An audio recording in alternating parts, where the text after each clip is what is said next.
Ochii mei mai încet se arată, dar alerg cât există un rost.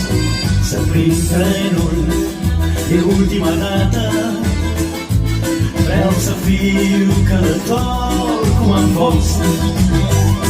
Tu ești ultimul tren pentru mine, tu ești ultima gară din drum, tu ești ultima șansă de bine, tu ești ultimul strop de parfum. Clipa trece și nu mai revine, tinere